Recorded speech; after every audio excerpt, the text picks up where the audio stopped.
I love what I do. I love building. I love the idea of seeing something as it is, and also seeing what it might be. And so for me, it's working with people and understanding. My grandfather, he sat there and he told me when I was younger, if you want to be a success in life, you need to be a conduit to somebody else's success. And he said that if you do that, then success will automatically happen. All you have to do is not focus on you, focus on helping other people, and things will happen. Good afternoon, morning. Good to see you, Zach. It's great to see you, Mr. Ryan. Big news, big news. Last year, around this time, it became there became a notification out that the Savannah Bananas were going to come to town. No dice on getting tickets for me. Very disappointing. The rolling circus, the rolling Harlem Globetrotters for the old baseball coming back to town. Tickets have been acquired. I will be attending. Super excited about that. I bring that up because I just think it's really interesting how a small market with just an innovative mind, with Jesse Cole behind, I don't know if you've read any of his books or followed Savannah Bananas, how they've really become, if not a global phenomenon, definitely a national phenomenon. Partnerships with ESPN, selling out football stadiums. For them to be even, thinking about coming here is pretty cool. I think they sold out all 3 nights last year. It's 3 nights again this year. I just like the way that someone who wouldn't take no for an answer really wanted to do something differently and has really gotten the attention of so many eyeballs. I think it's a pretty cool story, and I'm excited to see it in person. Yeah, I dig what they're doing, and they certainly have built their brand. Do they also have cheap concessions, right? Is that part of the deal? Yeah. So the tickets for the Tide Stadium one, $35. That gets you. That's any seat in there.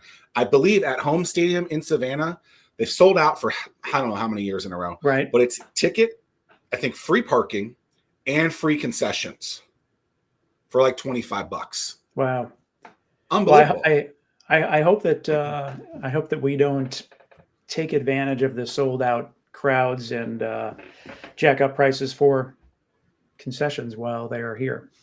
That would be cool if there was like they reciprocated that stuff. Part of their rider, if they will, that hey, when we're here, stay true to how we do things back home as well. That would be neat. Would be. Don't imagine that being the case. But the other days that Tides do sell out is like 50-cent hot dog days. It's crazy. Right. I don't know if you've ever been there on one of those nights. I think wild. That we call them glizzies now, Zach. Glizzies, yes. Get yourself a glizzy. Today, a guest that you've met before, I have never met. He's new to town. Not sure where from originally, but most recently, Scottsdale, Arizona. Christian Green with Virginia Beach Economic Development. What up? Hey guys, thank you for having me be a part of the show today. So yeah, great to see you again. Yeah, looking forward to diving in with Virginia Beach. A lot of stuff going on. The dome just opened.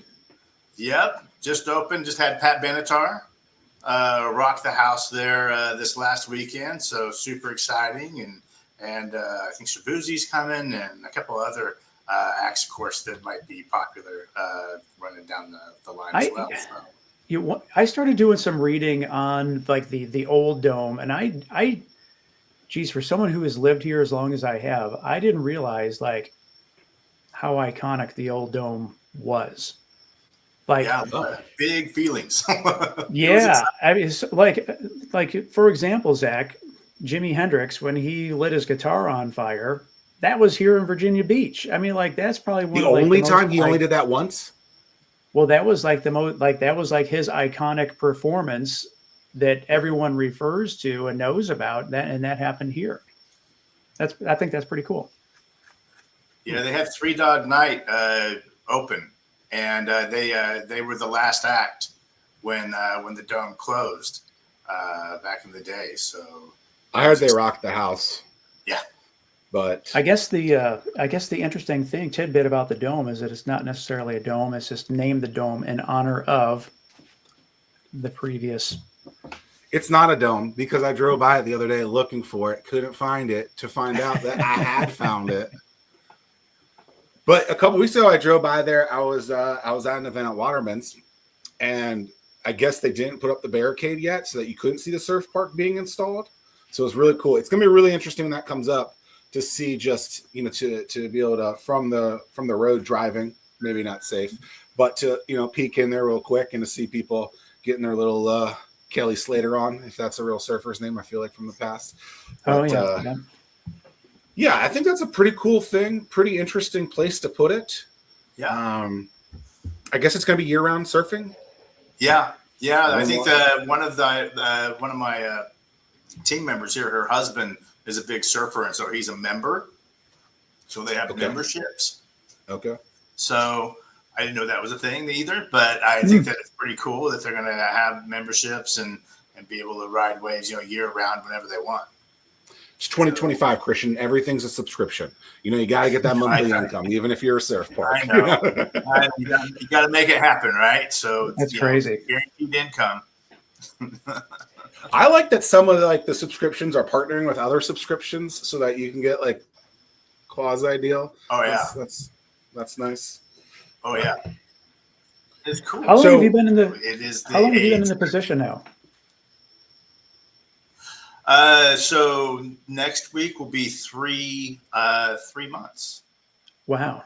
So I've been in the position now for 3 months, doing the job, getting drinking water through a fire hose, and realigning the department and creating the kind of the footprint and the focus for the next 5 years at least for the department, as far as focus and how we do things and restructuring the department. So I'm curious, what were some of the things that is this just fertile ground for to make great things happen? What was the thing that attracted you to Virginia Beach to even pursue traveling across the country? To be honest, so love Virginia Beach, love the area.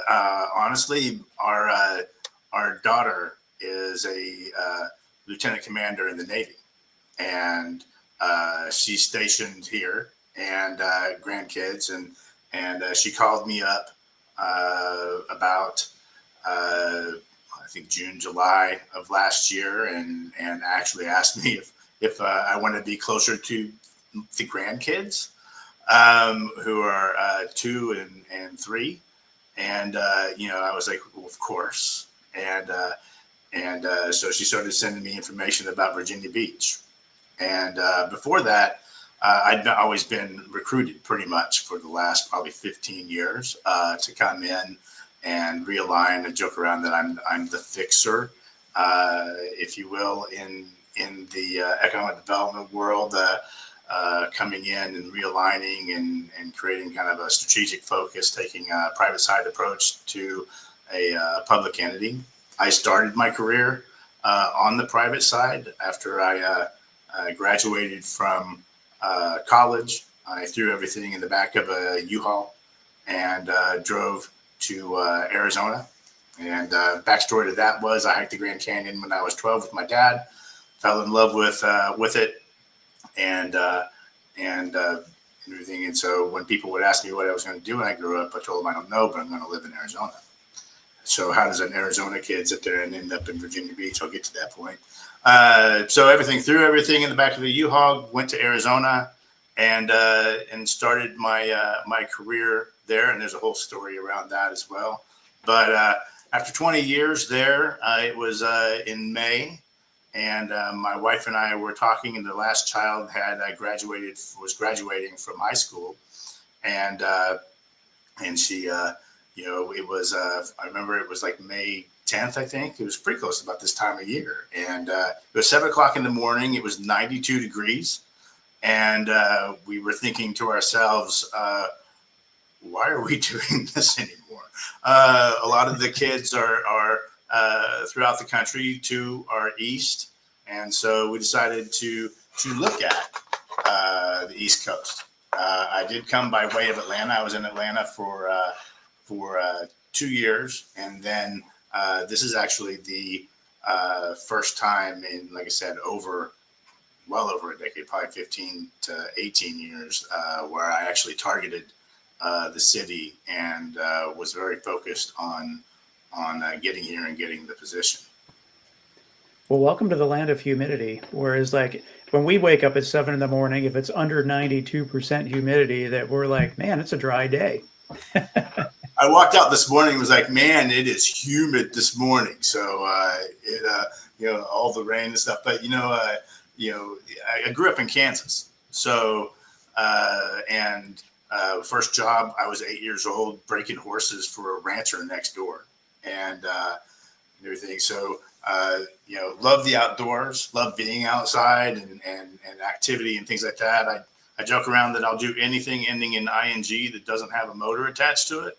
So hiking, biking, you name it, swimming, paddling, kayaking, canyoneering is another one. All things I love to do. So, Virginia Beach is an outdoor person's heaven, and I'm just glad to be a part of the community. Yeah. All right. So I dig it. You said 5 years as a plan. I'm just interested, like, that doesn't seem deep enough, right? It seems like we got to go farther out than that, whatever the correct, terminology is, correct, right. English isn't that. It seems like 5 years is like going to be here like tomorrow, right? And so I went to Philly about this time last year, and it really seemed like they were making really long-term decisions, especially with their sportsplex all being in one area, let's say, as an example. Yeah. Is 5 years really enough, or is that just because that's kind of where the job sits? Like, how far out does the city really need to be thinking in your expertise? Because when I hear 5 years, it 5 years seem like that's going to. Yeah, 5 years is just the initial component for the strategic plan that is dialed in here. Strategic plans, especially in economic development, honestly, are normally need to be updated every 3 years. 5 years is honestly too long. A lot of things can happen in the community in between that time. For example, if you were doing an economic development plan and you did it in 2019, expected it to last, 5 years or 3 years, then COVID hit. The market tells you what you need to do, and in that particular instance, all things kind of changed. So you make the best plans. Now, when you talk about planning and working with planning and zoning and looking out future at a city and determining, okay, what goes here and what is the next phase of this, you got to look out at least 10, 15, 20 years. One of the projects that I was a part of early on, when I was on the private side, I was really big in public-private partnerships and creating those, and was a project called SkySong. And SkySong is a Center for Innovation in Scottsdale. But when we first started, it was a dilapidated old mall site. And it was 42 acres on the south part of Scottsdale. The mall was in a bad state. The city owned it, and they were looking for a way to redevelop it. And it started with that and creating the public-private partnership with a private developer, Arizona State University, and the city of Scottsdale, which created the development, which is now home to over 1 million square feet of Class A mixed-use development. And I think last I heard, it was about $52 billion worth of economic impact over the last 15 to 20 years. So it is, and it's the Center for Entrepreneurship, and it's tied in with ASU. So, great success story there. But honestly, it came out of the ground phase 1 and phase 2, and then the recession hit, and I think it stalled out through the recession, and then boomed. And like I said, today it's well over 1 million square feet of mixed use facilities, and it really kind of reinvigorated that entire area. So while you start today and you have a vision or a plan, and you try to accomplish that, there's a lot of variables, of course, that come into play. So it's everything that you do long term. One of the things that so the very first company that I started work for was I got started with a national architecture firm. And in that firm, when I walked into my director's office, he had all of these pictures on his wall of all of the projects and articles and things that he'd done and been a part of. And you see him in front of some dated buildings even at the time, and he said, in this business, you need to understand that at the end of the day, everything that you would have built will come down, become dated, and be torn down and redeveloped all over again. So just accept it, expect it, and thrive in the constant change that is our market. So, it's accepting change, and that's one of the things that's really, for me, very interesting about Virginia Beach is it's a right mix of both redevelopment of the existing product and the development of the existing greenfield space that exists here, and kind of taking this to the next level and using the tools that are available to us in Virginia to accomplish those goals economically for the businesses and for the community itself.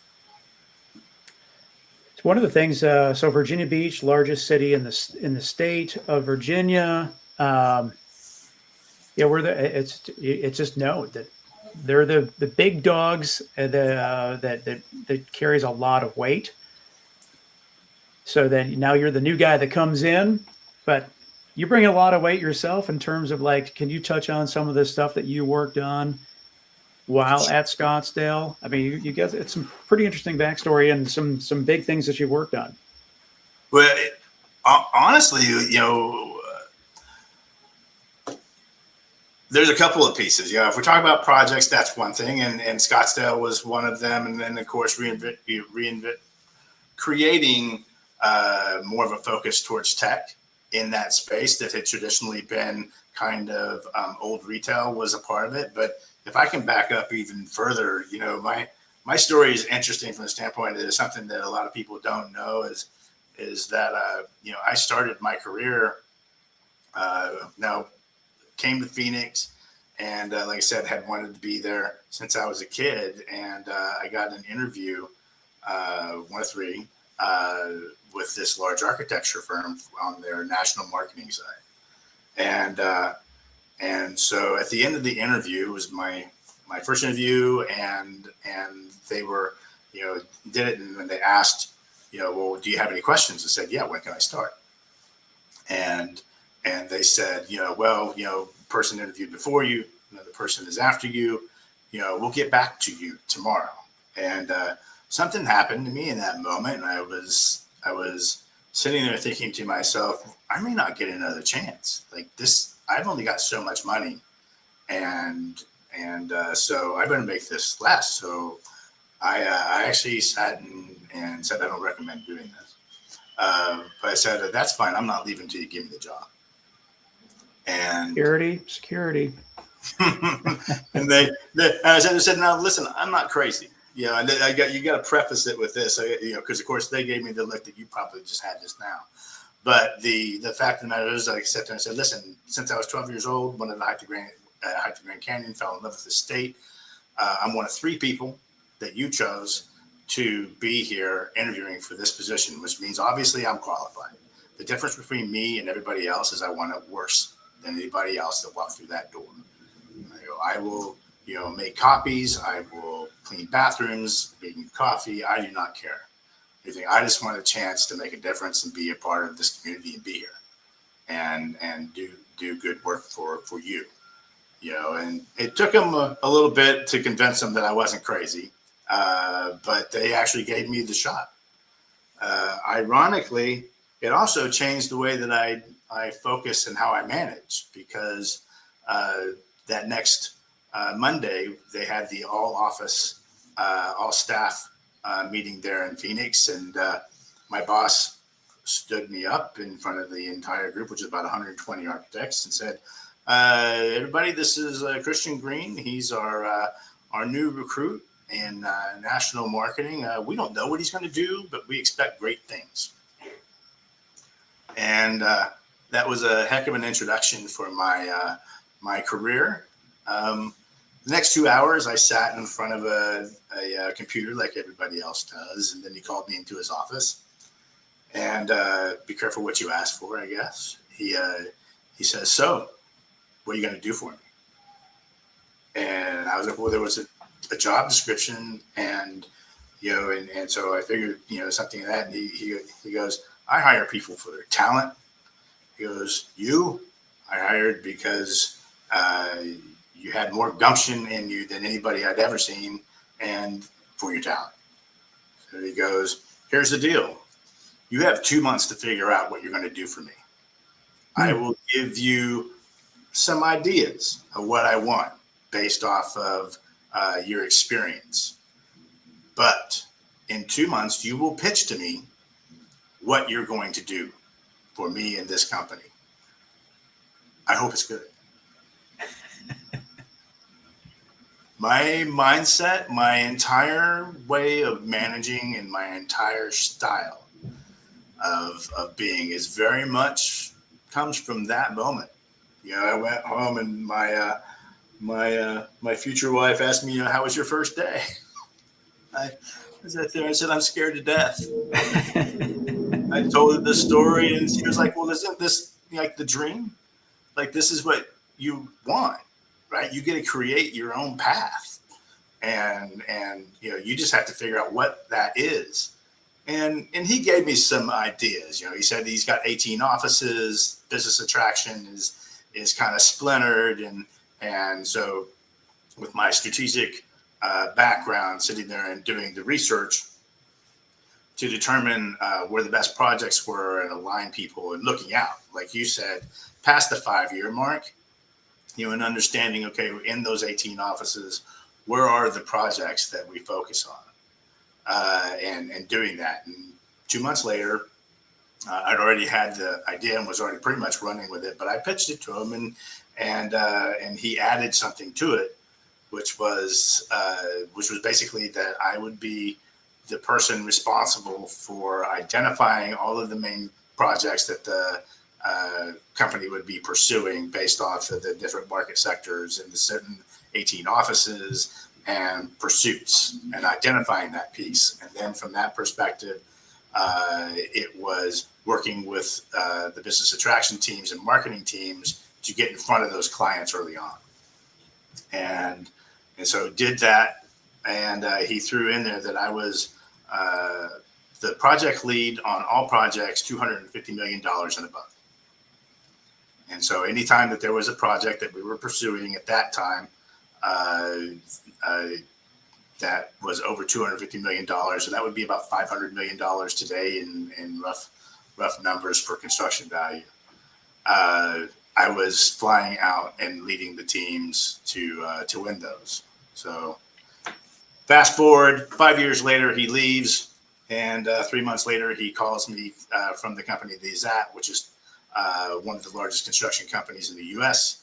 And he says, "It's broken and I need help." And so I came in.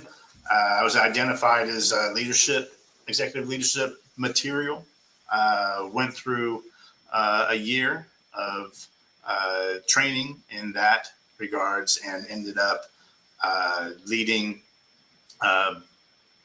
the West Coast, specifically Arizona, California, Nevada, and parts of Oregon, and leading teams in pursuits, and then in managing projects. And on average, managed projects about $2 billion of construction projects annually.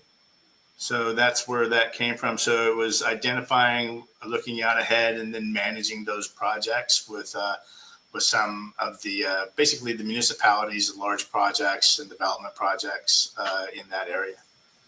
I think that we can name the episode "The Christian Green, the Dog That Caught the Car."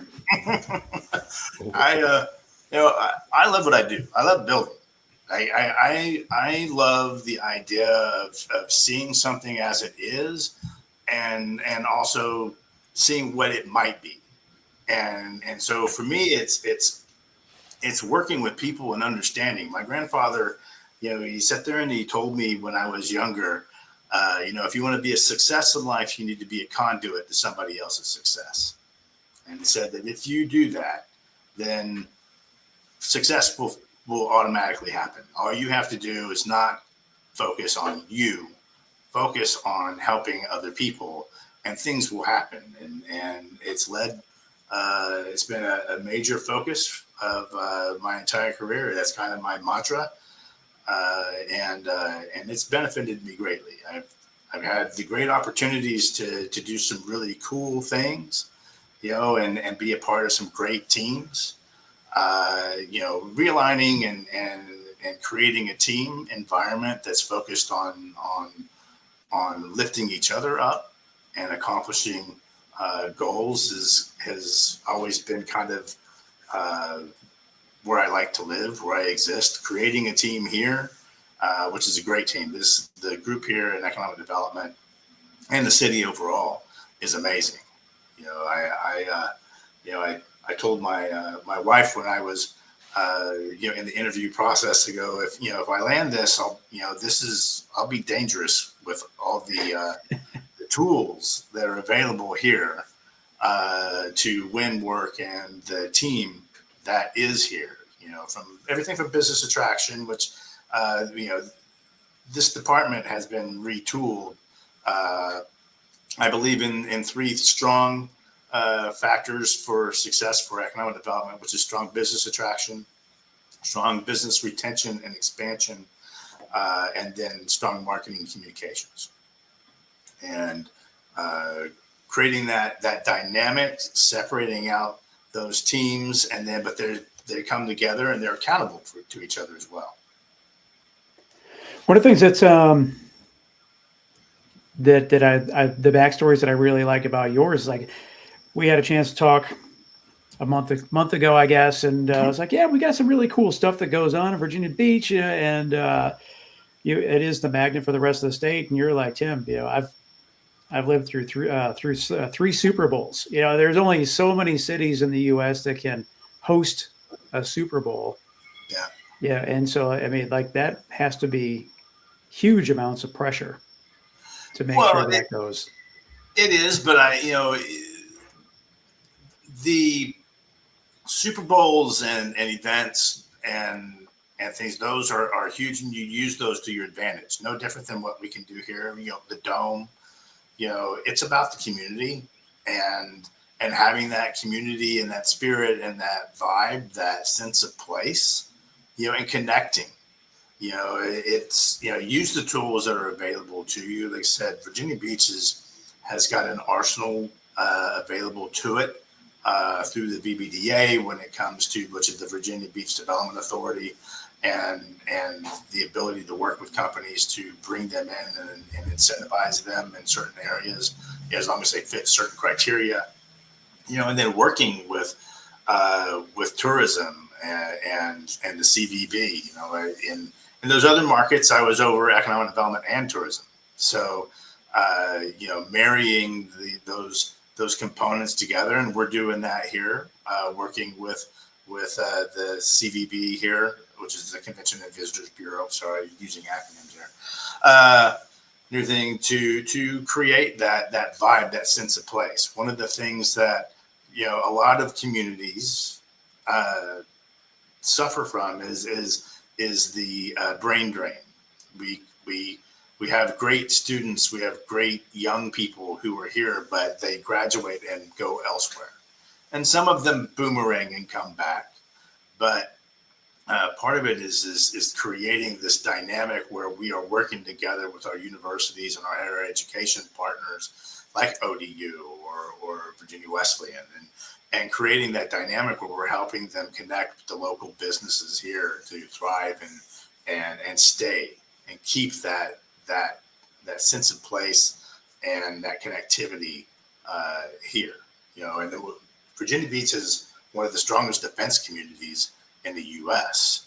And being able to tie in with that, with the infrastructure on fiber and data and the redundancy there and the the cable systems that exist across the Atlantic and everything to connect us from the information and infrastructure components is really cool as well. Being able to tie that in, I think that tech in Virginia Beach and being that next level and kind of seeing that from the ground level where it's at right now to where I think it can be in the next 10, 15 years.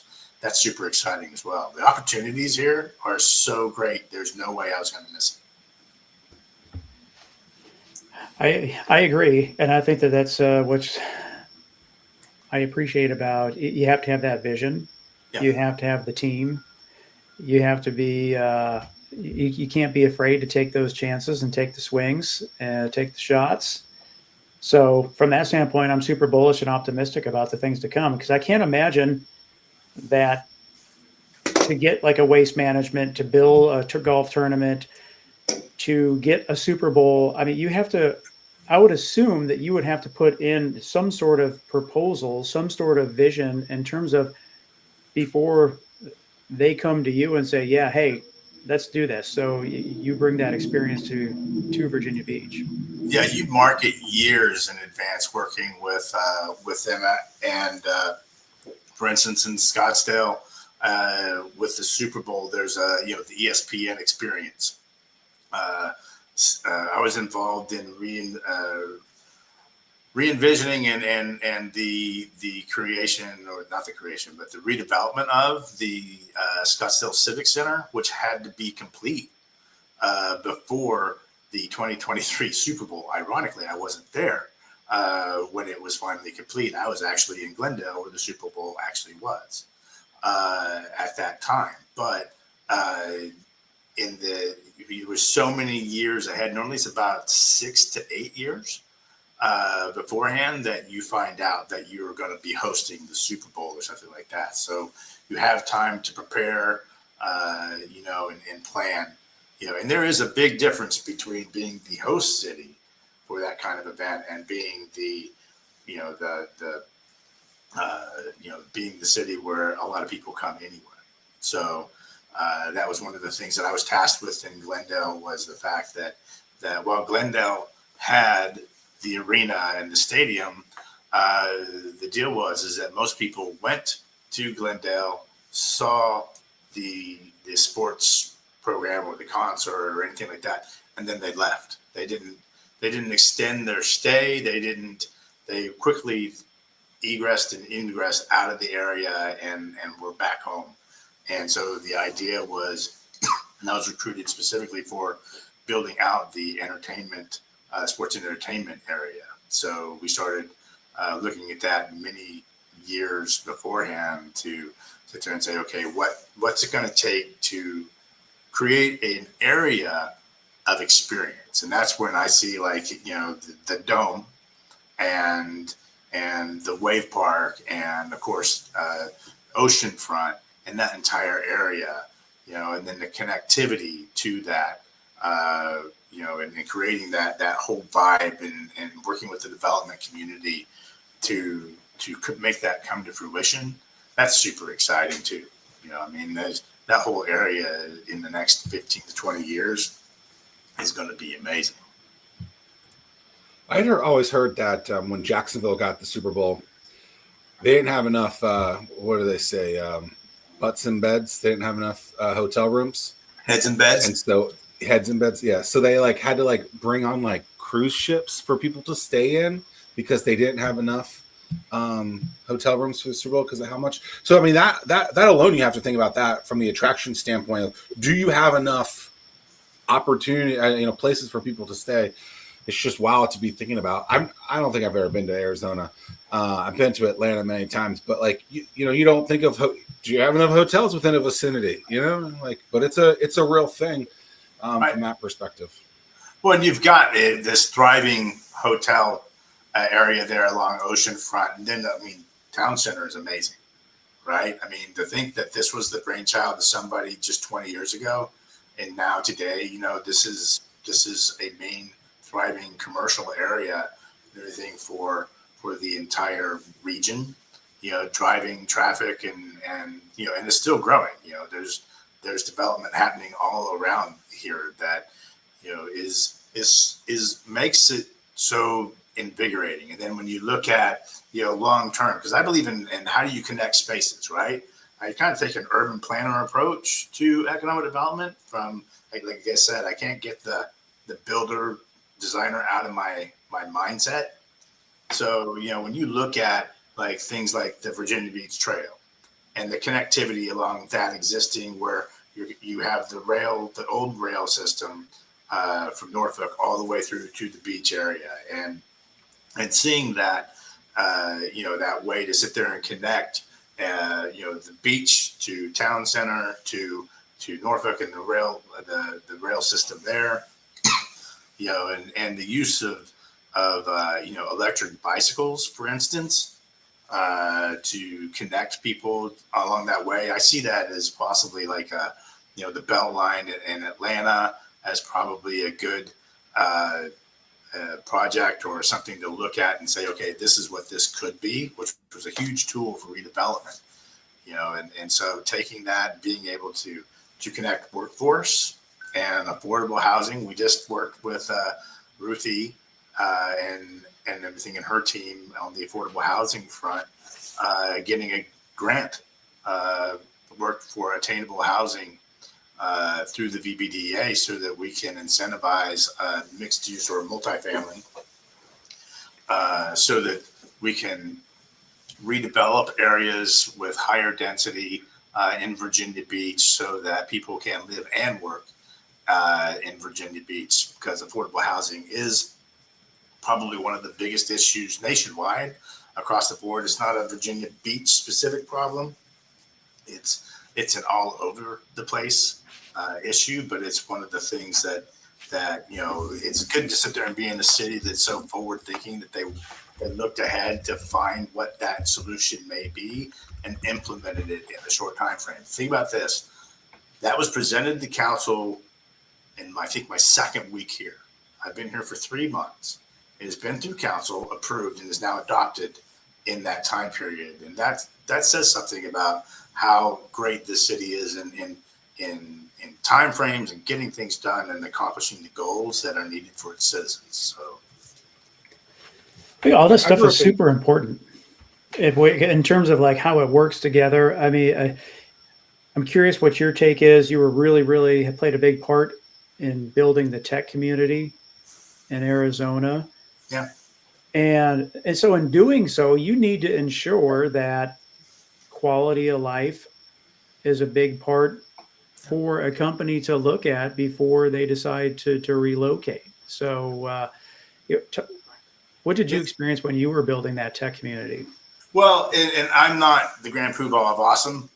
Just to be clear, it was an entire team that brought that to fruition. But I'm really good at bringing the business thought process into it. Cities are really good at saying, "Well, I want this," but to cross the gap to make that make sense to a business person is different. A city can want all day long, but it doesn't mean that it makes sense. You have to make the business case. So I'll be honest.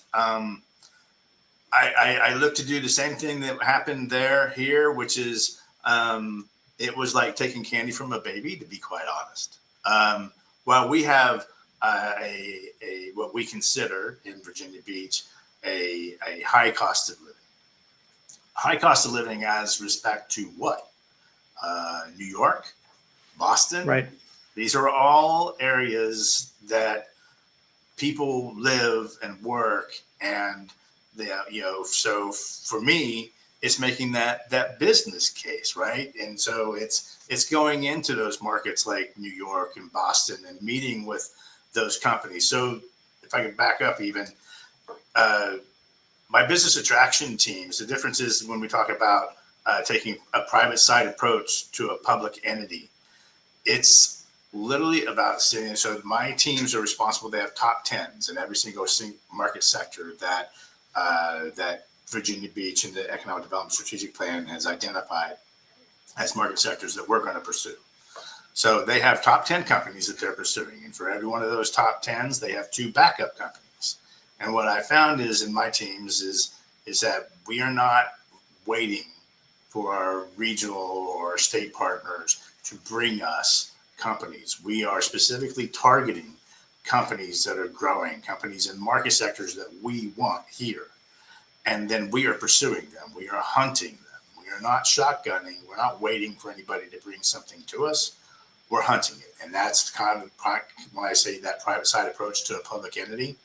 What happens there is in the first year, they churn and burn through those top 10s pretty quickly until in a year, they normally have a fairly developed top 10 list of real companies that are looking to grow and expand somewhere in this area.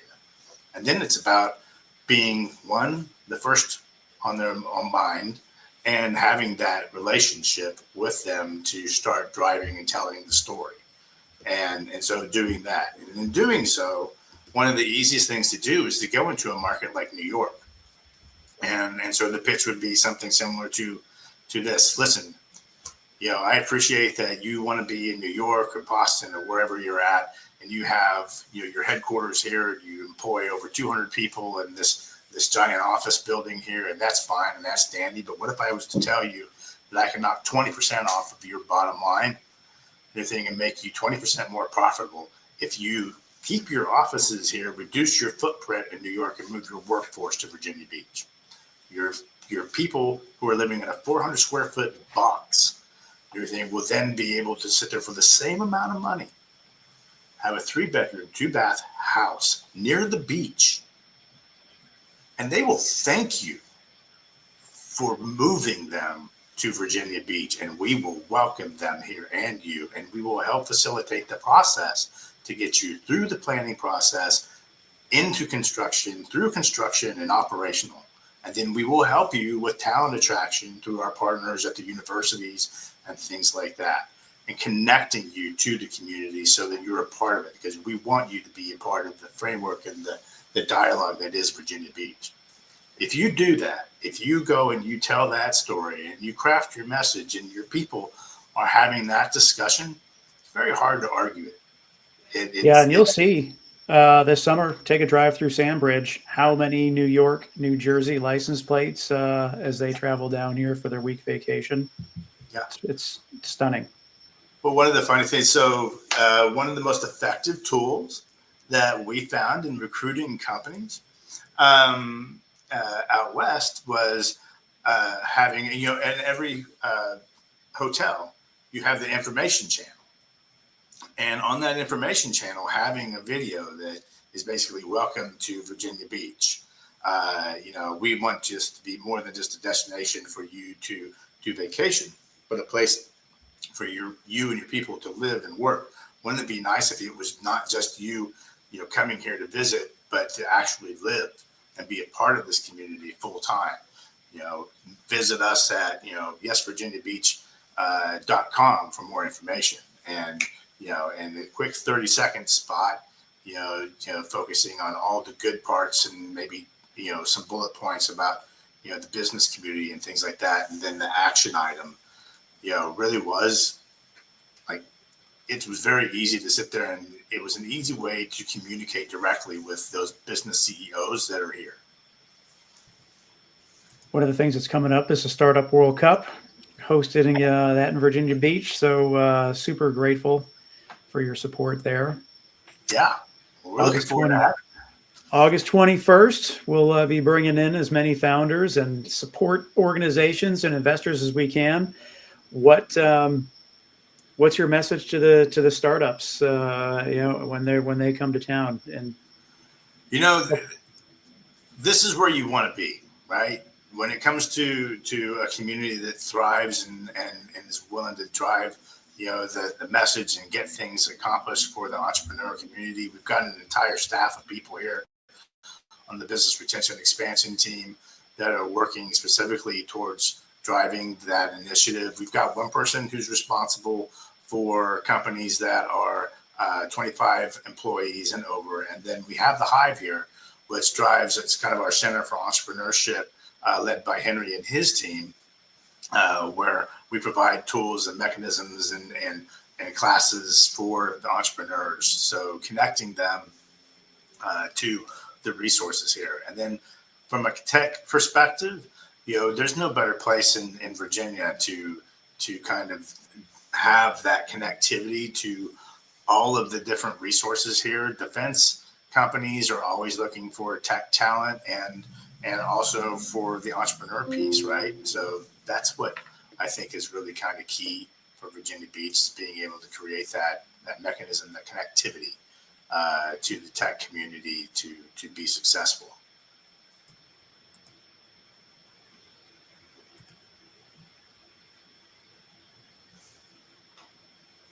Is he muted? No, he calls himself a tech guy too.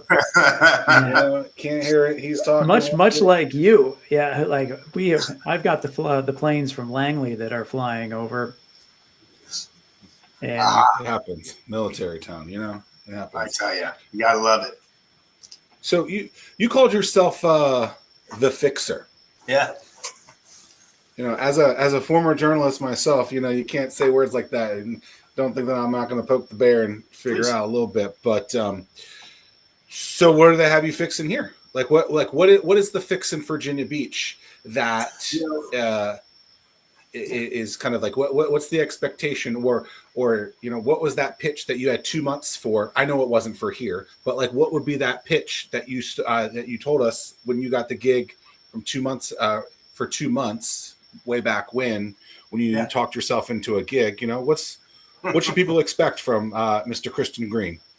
Yeah, so like I said, it takes a private side approach to a public entity, and the Fixer is literally from a standpoint of realigning a city's goals and the economic development department to drive towards a metrics and accountability. That you can create metrics and accountability, and then half the time these strategic plans end up on a shelf on a desk somewhere, and they're not implemented. And that's not what I bring to the table.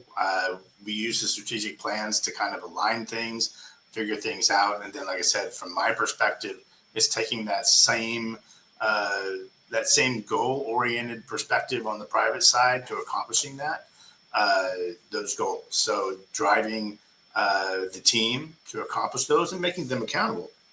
So to each other.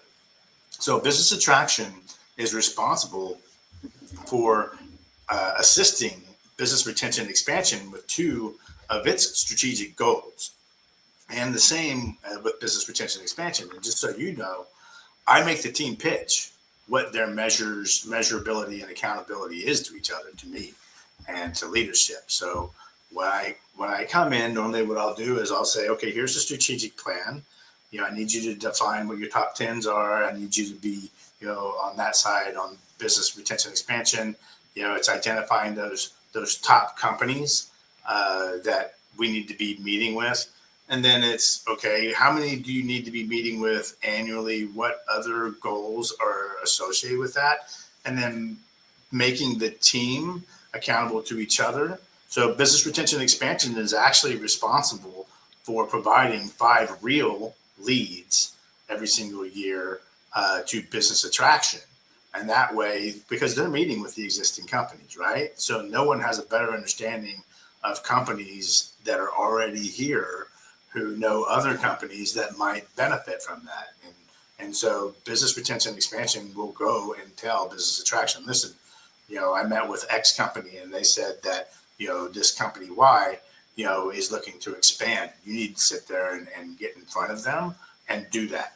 And then business retention and expansion is responsible for making sure that we are taking care of in the transition from an attraction project to, and it goes through construction, that they are doing the appropriate handoff to business retention and expansion so that they're successful in that transition and having that relationship to make sure that from the beginning of the process, from bringing them in until including them into the framework and the fabric of Virginia Beach, that we're taking care of those businesses and those companies and those people from the beginning to all the way through the fruition of their existence here.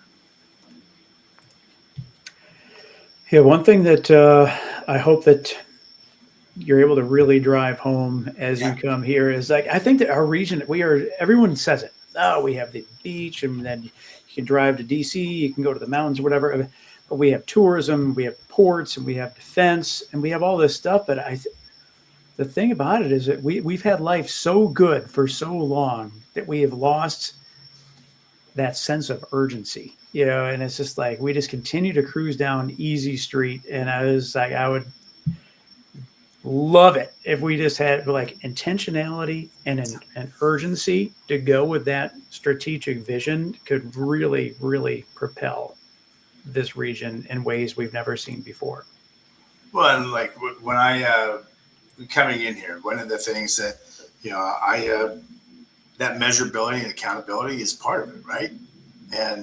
And so it's sitting there and being able to say, listen, where I came from, every single year we were responsible, and my team, their goal in business attraction was to create 1,000 new jobs tied specifically to their effort, and $1 billion in capital investment every single year. And that was their job, and that was their focus, and that's what they did. And then we measured it, and then we reported back out to council and to the community where we were at in accomplishing that goal. We're not at that level here yet. We baby step into what that can be. But, that's what the team pitched to me was what their goals are in business attraction, where they want to be and where they think they can be. And then we take it and we measure it and we see, okay, what does that look like? What does success look like? And how do we accomplish that? And also from a standpoint, when I meet with people, life can do weird things for you. And so, when I meet with people, I ask them two things. I go, what's your 5-year plan? Where do you want to be in 5 years? And then I ask them, where do you want to be in 5 years personally? Not that I can control what happens to you personally. That is not the point.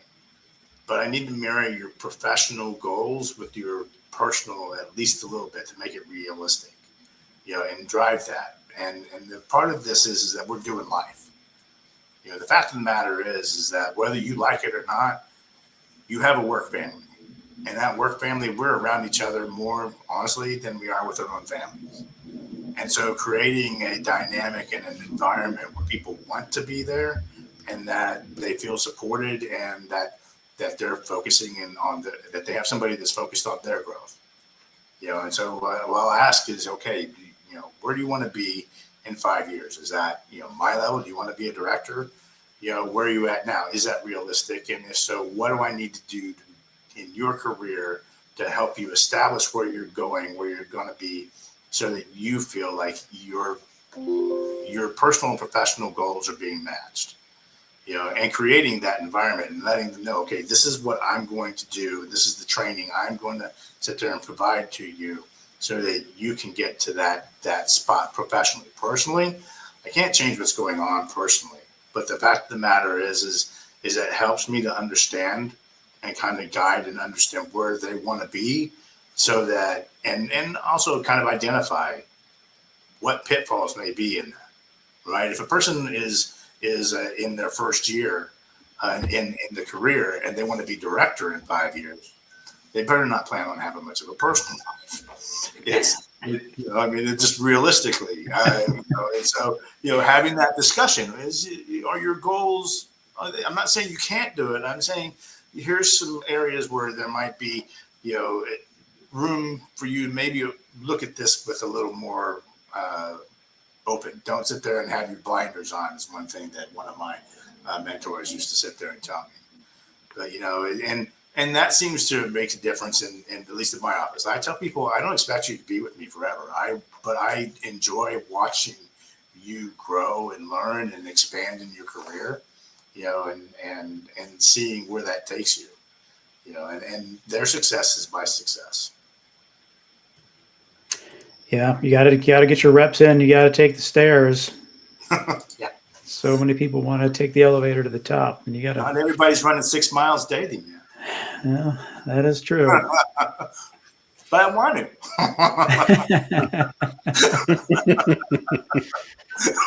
Man, what? Now that you've been here a couple months, what Is there a go-to meal, a go-to place that like you talk to your family back west and you're like, man, as soon as you get here, I gotta take you here, or we gotta have this particular meal? Waterman's is one. I mean, that's the of course the the big one there, and honestly, I and my family knows this. My first few months, I'm pretty much all in. Like, I am dialed in, working, pretty much nonstop. It takes about six months for me to come up out of the sticks and get out. So, from that perspective, most of my engagement, most of my activity is work related. To be quite honest, I think that 12-hour, 15-hour days are not unusual for me. I come in early and I leave late, and actually the staff has to remind me to eat. So I've got a great group of people who make sure that I'm doing well. How's that for a non-answer? That I don't get out. How's that?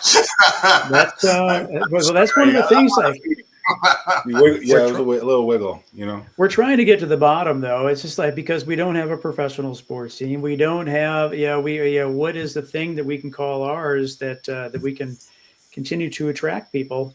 And it's just shout out to one of our old colleagues, Jim Carroll. Like, we're at the end of the cul-de-sac, so like we got to bring something and showcase something to make people come down to the end of the cul-de-sac to visit us. Well, like I said, I look at Virginia Beach, and the whole vibe, the people, the defining that, sharing that, what it is, but it that made you want to be here, and there's people who are coming here, to vacation, to be here, and it's about harnessing that, telling that, and then projecting it out and telling that story, and that's placemaking. It's identifying that. And then getting it out so that people know what it is that makes Virginia Beach great. And the CVB does a great job of promoting that from a visitor standpoint.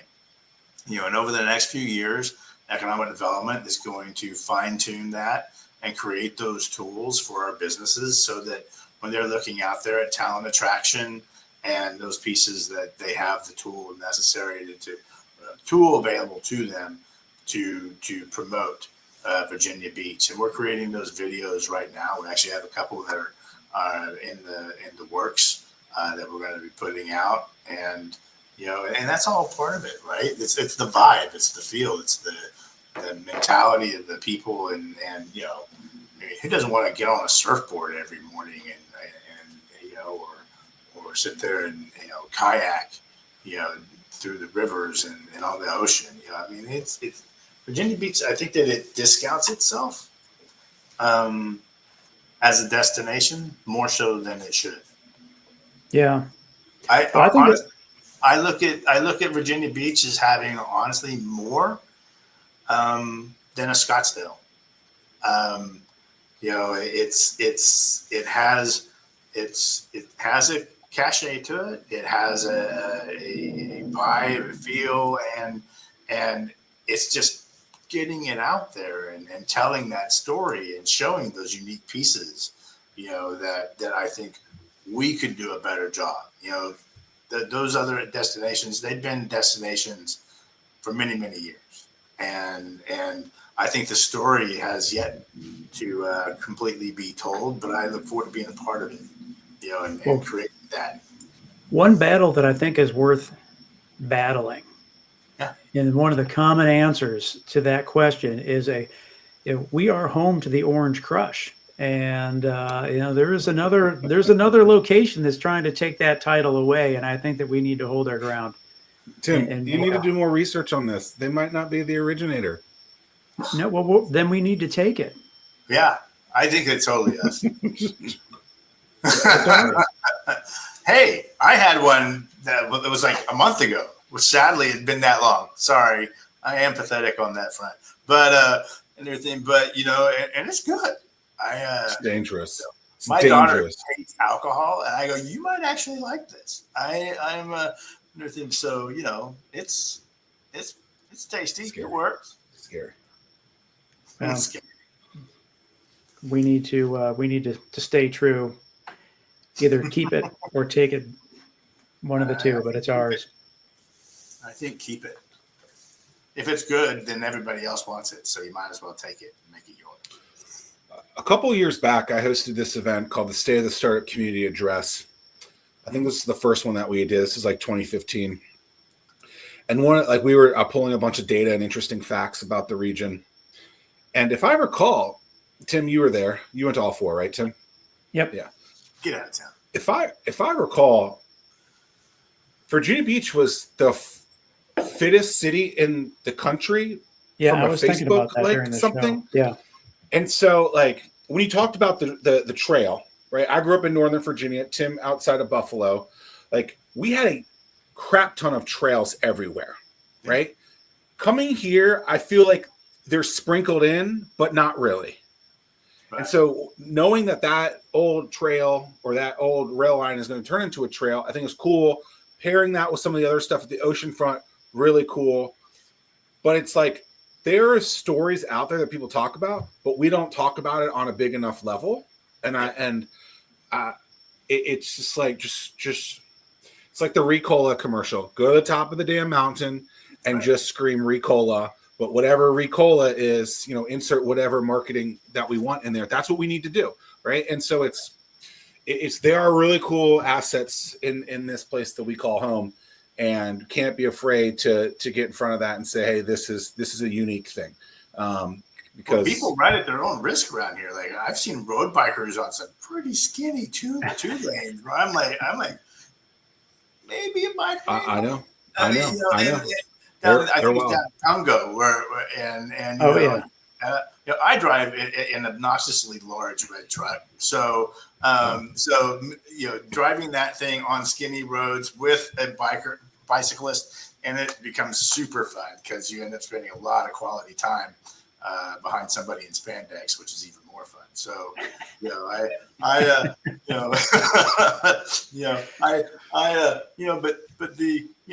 this is such an active community. I mean, you really, like I said, you're far more active in it, and there's so many things to do. Everybody's talking about kayaking or paddling or boating or, and being at the beach and hiking, Mount Trashmore and we literally landed. We actually got here the day before the 10 inches of snow. So we literally we unloaded the truck the day of the snow storm and got it, the stuff truck unloaded into storage. And the guy there at the storage unit goes, if you guys want anything, you better get to the store now.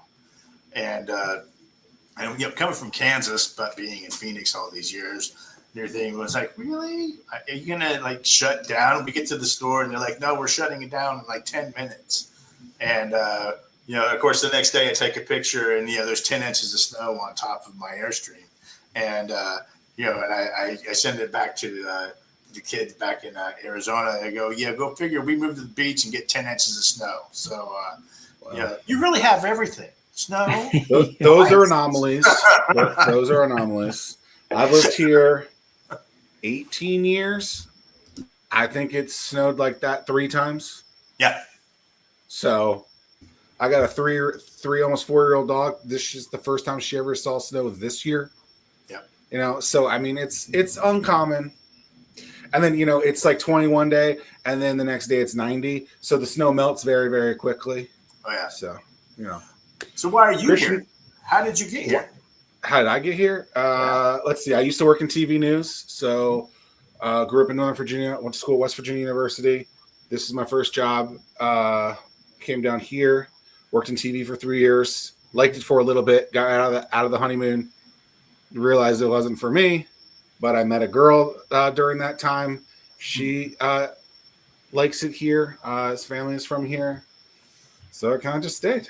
So, it was supposed to be a layover town, it was supposed to be a quick trip, be here for 2 years and then bail on out, do your little toodles, but been here for a while. So It's I don't think we're moving. No. Well, and when I got here, and my one of my people here is from Texas, and